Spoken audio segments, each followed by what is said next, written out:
बिस्मिल्लाहिर्रहमानिर्रहीम। अस्सलाम वालेकुम नाज़रीन, मैं अहमद फ़वाद हूँ। आप यूट्यूब चैनल देख रहे हैं। नाज़रीन, आज तारीख है 15 अक्टूबर और दिन है मंगल का। एक बड़ी ब्रेकिंग न्यूज़ के साथ आज की व्लॉग में आप खिदमत में हाजिर हुआ हूँ। आईनी तरमीम के मामले पर हुकूमत नंबर गेम हार चुकी है। कुछ एक्सक्लूसिव तफसीलात आपके साथ में शेयर करूँगा। पाकिस्तान तहरीक इंसाफ के लोगों को तोड़ने के हवाले से जो कुछ डिटेल सामने आ रही थी, पाकिस्तान तहरीक इंसाफ के वो बंदे वापस आ गए हैं, बल्कि उल्टा नून लीग के बंदे कम हो गए हैं। और मौलाना साहब के हवाले से भी एक प्रोपेगेंडा कल से किया जा रहा था कि वो भी जो मुसवदा है हुकूमत का किसी एक पॉइंट पर पहुंच चुके हैं, लेकिन ऐसा बिल्कुल भी नहीं है। इस पर भी कुछ एक्सक्लूसिव डिटेल्स आपके साथ में शेयर करूंगा। और दूसरे नंबर पर नाजरीन, पाकिस्तान तहरीक इंसाफ का एक अहम तरीन मुतालबा मंजूर कर लिया गया है। इमरान खान साहब से मुलाकातों से रिलेटेड एक बड़ी ब्रेकिंग न्यूज़ है और इमरान खान साहब की सेहत से मुतलिक भी एक बड़ी खबर है, वो भी आज की व्लॉग में आपके साथ में शेयर करूंगा। तो सबसे पहले नाज़रीन, पहली खबर की तरफ बढ़ते हैं।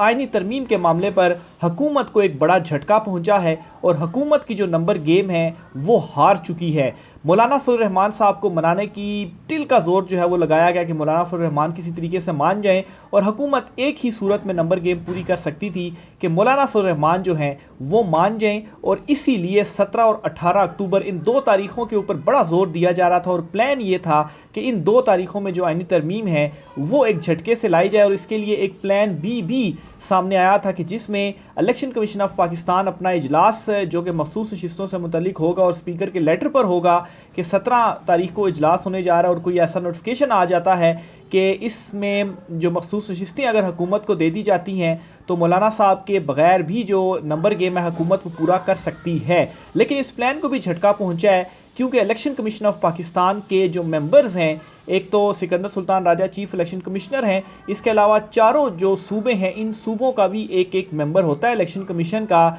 इन सूबाई मेंबरान की जानिब से इसकी जो मुखालफत है वो कर दी गई है। और ये कहा गया है कि सुप्रीम कोर्ट ऑफ पाकिस्तान का जो फैसला है मखसूस नशिस्तों से मुतलिक, जस्टिस मंसूर अली शाह और अक्सरीती जजेस ने जो फैसला दिया है, इस फैसले के ऊपर इम्प्लीमेंट किया जाना चाहिए और ये लाजमी है। तो इस एक प्लान को तो बड़ा झटका पहुंचा। और दूसरी तरफ हुकूमत जो कि मौलाना फजल रहमान को तोड़ने की कोशिश कर रही थी और पाकिस्तान तहरीक इंसाफ के लोगों को तोड़ने की कोशिश कर रही थी, उनके अपने जो MNAs हैं और अपने 2 सेनेटर्स हैं वो इस आईनी तरमीम के ख़िलाफ़ खड़े हो गए हैं। इनमें एक नाम तो सेनेटर सादिया अब्बासी, जो कि शायद खाकान अब्बासी साहब की बहन हैं, इनका नाम भी लिया जा रहा है, क्योंकि खाकान अब्बासी साहब नून लीग को छोड़ चुके हैं और इस आईनी तरमीम के भी वो अगेंस्ट हैं। इवन के वो इस शहबाज हुकूमत को भी चुनतखब हुकूमत करार देते हैं। तो उनकी जो बहन है, जाहिर सी बात है वो सेनेटर तो हैं ज़रूर, नून लीग की टिकट के ऊपर वो सेनेटर हैं, लेकिन इसी बात का एक उनका नाम लिया जा रहा है कि वो इस तरमीम के हक़ में जो वोट है वो नहीं देंगी। बहरहाल जी, 5 हुकूमती MNAs और 2 सेनेटर्स के हवाले से इस वक्त दावा किया जा रहा है कि ये हुकूमत के साथ नहीं है। तो इसलिए जो मखसूस नशिस्तों वाला एक चक्कर खेलने की कोशिश बज़ाहिर की जा रही थी, ये भी हुकूमत को एक तो इसमें भी नाकामी हुई है, और दूसरे नंबर पर मौलाना फजल रहमान जो हैं वो भी नहीं मान रहे आईनी तरमीम के हक़ में वोट देने के लिए। और सबसे बड़ा जो धचका हुकूमत को पहुंचा है वो सेनेट में पहुंचा है, क्योंकि कौमी असम्बली से ज़्यादा सेनेट में हुकूमत ये कोशिश कर रही थी कि किसी तरीके से जो नंबर गेम है वो हम पूरी कर लें। पाकिस्तान तहरीक इंसाफ के सेंटर से जो राब्ते थे उनके ऊपर दबाव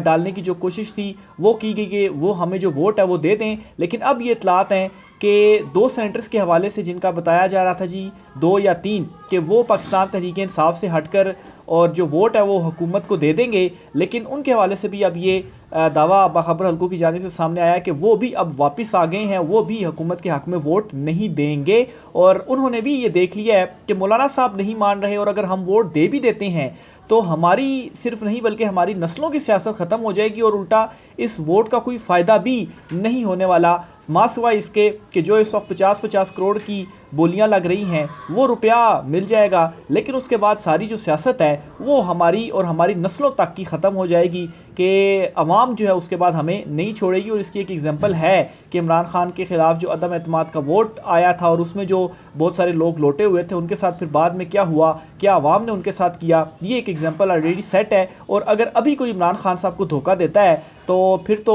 उससे भी ज़्यादा जो शदीद रिएक्शन है वो आएगा। बहरहाल जी, सेनेट में हुकूमत को एक बड़ा धचका पहुंचा है। हुकूमत के अपने जो 2 सेनेटर्स हैं वो आवाज़ उठा रहे हैं इस आईनी तरमीम के अगेंस्ट। पीटीआई के लोग नहीं टूट रहे और ऊपर से मौलाना फजल रहमान जो हैं वो भी नहीं मान रहे कि मैं इस आईनी तरमीम के हक़ में वोट नहीं दूंगा, बल्कि अब मौलाना फजल रहमान ने अपना एक आईनी जो मुसवदा है वो पेश कर दिया है। और जो एक लो और दो का सिलसिला कल से चल रहा था कि ठीक है हम काजी साहब की एक्सटेंशन से पीछे हटते हैं, आईनी अदालत के क़याम से पीछे हटते हैं, और मौलाना साहब आप फिर हमारा एक मुतालबा मान लें कि जस्टिस याह्या अफरीदी या टॉप 3 जजेस में से किसी एक को हम चीफ जस्टिस लगाना चाहते हैं, तो उस मुतालबे को आप मान लें। अब मौलाना साहब ने जो अपना एक मुसवदा दिया है, और ख़ास तौर पर इन दोनों के अलावा दो ऐसी बातें हैं जो कि हुकूमत आईनी तरमीम में करना चाहती थी,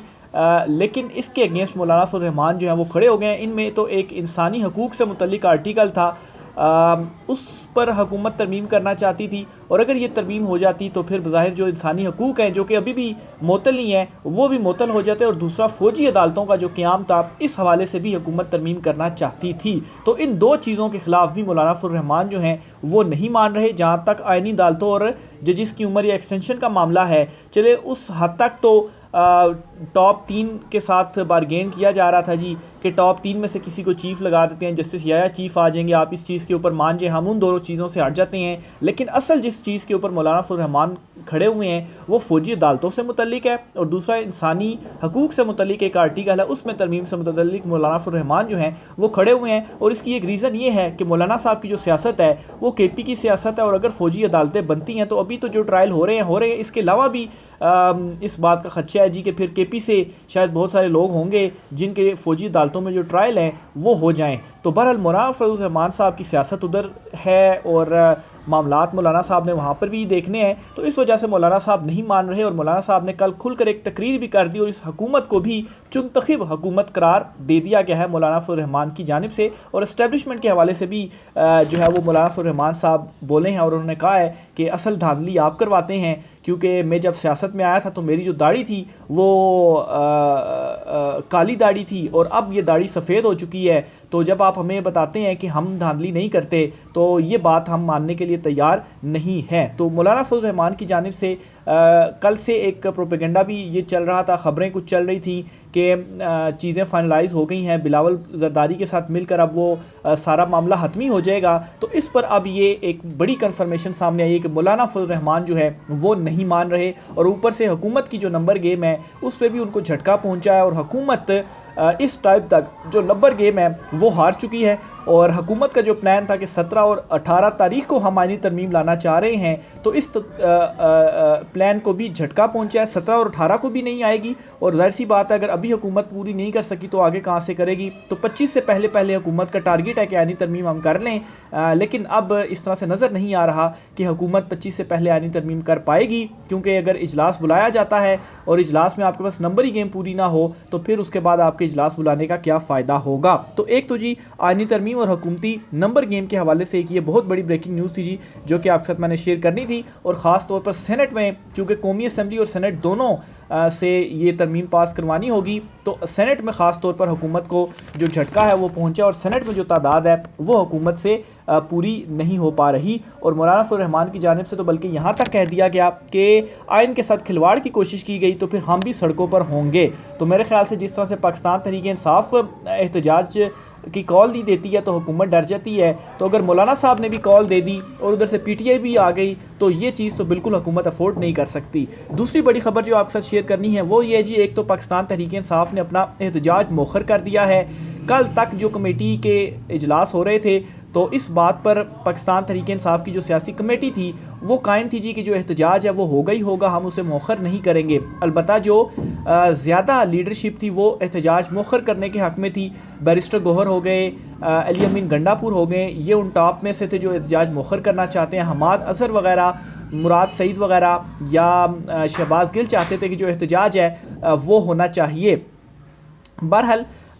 हुकूमत की एक यकीन दहानी के ऊपर एहतजाज को मौखर किया गया पाकिस्तान तहरीक इंसाफ की जानिब से, और ये बड़ा मुतालबा है जो कि हुकूमत ने मंजूर किया है। और ये मुतालबा है जी पाकिस्तान तहरीक इंसाफ का कि इमरान खान साहब के जो ज़ाती मालिज हैं वो जाकर इमरान खान साहब से मुलाकात करेंगे जेल में, और मुलाकात के बाद उनका जो तिब्बी मुआयना है वो किया जाएगा, और फिर उसके बाद इमरान खान साहब के ज़ाती मालिज आकर बाहर जो इतला देंगे इमरान खान साहब की सेहत से मुतलिक वो कन्फर्म होगी। वैसे तो बताया यही जा रहा है इमरान खान साहब की सेहत बिल्कुल ठीक है, और जो अडयाला जेल में मौजूद एक डॉक्टर होते हैं जो कि रूटीन में चेकअप वगैरह करते रहते हैं, तो उन्होंने इमरान खान साहब का जो चेकअप किया है उसमें इमरान खान साहब बिल्कुल ठीक हैं, सेहतमंद हैं। लेकिन इस चीज़ के ऊपर कोई बिलीव नहीं कर रहा है, इवन कि खुद पाकिस्तान तहरीक इंसाफ बिलीव नहीं कर रही। वो ये कह रही है कि अगर आप ये चीज़ कह रहे हैं कि वो बिल्कुल ठीक है तो आप मुलाकात करवा दें। बैरिस्टर गौहर और हामिद रज़ा साहब का नाम भी दिया गया कि इन दोनों की मुलाकात कराई जाए, पाकिस्तान तहरीक इंसाफ के दोनों रहनुमाओं की इमरान खान साहब से,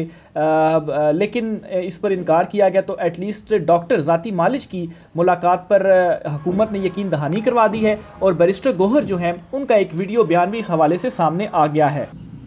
बहरहाल जो एहतजाज है वो अब पाकिस्तान तहरीक इंसाफ की जानिब से मौखर कर दिया गया है। अब इस पर मुख्तलिफ जो तज्ज़िया है वो भी किया जा रहा है, ख़ास तौर पर इमरान खान साहब को लेकर कि इस एहतजाज से अगर इमरान खान साहब से मुलाकात हो जाती है एहतजाज से पहले, तो इमरान खान साहब कभी भी इस कॉल को वापस ना लेते, क्योंकि इमरान खान साहब ने क्लियर इंस्ट्रक्शंस दी हुई हैं कि आइनी तरमीम को रोकने के लिए जो एहतजाज है वो लाजमी करना है, और हर सूरत जो एहतजाज है वो करना है, और हर सूरत इस आइनी तरमीम को रोकना है। बहरहाल दूसरी तरफ जो आइनी तरमीम के हवाले से ख़बरें सामने आ रही हैं कि नंबर गेम ही हुकूमत के पास नहीं है, तो इस तनाजुर में देखा जाए तो PTI की जो लीडरशिप है इन्होंने जो एहतजाज मौखर किया है इस पर इमरान खान साहब को भी ये कन्विंस कर लेंगे अगर इमरान खान साहब से बाद में जब पाबंदी हटती है तो इनकी मुलाकातें होती हैं। अदरवाइज़ अगर ये आइनी तरमीम के हवाले से कुछ हुकूमत करती है तो इस पर फिर इमरान खान साहब जो है वो बिल्कुल उनकी क्लियर इंस्ट्रक्शंस थी और एहतजाज फिर नहीं किया गया, तो सवालिया निशान फिर होगा बैरिस्टर गौहर और अली अमीन गंडापुर साहब के किरदार के ऊपर। बहरहाल इमरान खान साहब ने कॉल देनी थी और कॉल दी भी हुई है, और एक बड़ी वजह इमरान खान साहब की मुलाकात ना करवाने की ये भी है कि कहीं इमरान खान साहब ने अगर कॉल दे दी तो फिर उसके बाद PTI लीडरशिप का तो पत्ता साफ़ है ना, फिर तो वो जो मर्ज़ी बयान देते रहे उनके बयान से कोई फ़र्क नहीं पड़ने वाला। इमरान खान साहब ने कॉल दे दी है तो लोग खुद ही निकल आएंगे। तो एक ये भी बड़ी वजह है कि इमरान खान साहब की जो मुलाकात है वो नहीं करवाई जा रही, और जहाँ तक डॉक्टर्स की मुलाकात का है या ज़ाती मालिज इमरान खान साहब से मुलाकात करेंगे तो उस मुलाकात के बाद अगर ज़ाती मालिज आकर मीडिया से गुफ्तगू भी करते हैं तो वो सिर्फ इस हद तक ही होगी इमरान खान साहब की सेहत के हवाले से कि इमरान खान साहब की सेहत बिल्कुल ठीक है, और मेरे ख्याल से दीगर कोई भी जो गुफ्तगू अगर इमरान खान साहब ने कोई मैसेज दिया भी होगा डॉक्टर साहब को तो वो शायद बाहर आकर वो ना बता पाएँ, या उनको जिस तरीके से अडयाला जेल में इवन के सहाफ़ी जब कवरेज करने के लिए जाते हैं तो जो कुछ वहाँ उनके साथ होता है, जितनी सिक्योरिटी होती है, या उनको भी बहुत जगहों पर रोक दिया जाता है कि आप ये चीज़ आपने इस तरह से नहीं करनी, ये चीज़ इस तरह से नहीं करनी। जो हमारे साथी दोस्त वहाँ पर कवर करने के लिए जाते हैं वो कहते हैं कि अक्सर तो ये भी होता है कि हम कोई ख़बर दे रहे होते हैं तो वो पहले कहीं और चली जाती है और फिर उसके बाद जो है वो अपने दफातर वगैरह में, और फिर उसके बाद वो जो ख़बर है वो सोशल मीडिया दीगर प्लेटफॉर्म्स के ऊपर सामने आती है। तो इस पर जी कुछ इल्ज़ामात ये भी सामने आए थे कि इमरान खान साहब जो बातें बता रहे हैं वो मुकम्मल बातें या उसको भी तोड़ मरोड़ कर बाहर आकर जो है वो बताया जाता है। इसलिए इमरान खान साहब की बहनों की मुलाकात बहुत ज़्यादा ज़रूरी है, और वो जो कुछ बता रही हैं या PTI के जो वकला वगैरह हैं वो जो कुछ आकर बाहर बता रहे हैं तो वो ऑथेंटिक न्यूज़ होगी, इसके अलावा किसी चीज़ को ना माना जाए। तो बहरहाल जी अगर डॉक्टर से मुलाकात करते हैं जो कि आज यकीन दहानी कराई गई है, देखें अब आज मुलाकात होती है या नहीं होती। अभी जब मैं व्लॉग रिकॉर्ड कर रहा हूँ तो अभी तक तो मुलाकात नहीं हुई। बहरहाल अगर मुलाकात होती है तो इमरान खान साहब की सेहत के हवाले से ही जो डिटेल है वो बताई जाएगी, और दूसरी तरफ 18-19 तारीख तक इमरान खान साहब पर पाबंदी है, और देखें 18-19 तारीख के बाद ये जो पाबंदी है वो हटती है या मज़ीद इस पाबंदी को एक्सटेंड कर दिया जाता है। मेरे ख्याल से अगर एक्सटेंड किया गया तो फिर पाकिस्तान तहरीक इंसाफ का जो वर्कर है वो मेरे ख्याल से मेन लीडरशिप को भी उसको इंतज़ार करने की ज़रूरत नहीं है, वो ख़ुद ही सड़कों पर एहतजाज के लिए आ जाएगा कि इमरान खान साहब के ऊपर पाबंदी के लिए आखिर मुलाकात पर जो पाबंदी है वो क्यों लगाई गई है। तो ये जी कुछ अहम तरीन तफसीलात थी, देखें इस पर आगे मज़ीद क्या होता है। डिटेल्स आपसे शेयर करते रहेंगे, राय का इज़हार कीजिएगा। आज की व्लॉग से इतना ही, इजाज़त दीजिए, अल्लाह हाफ़िज़।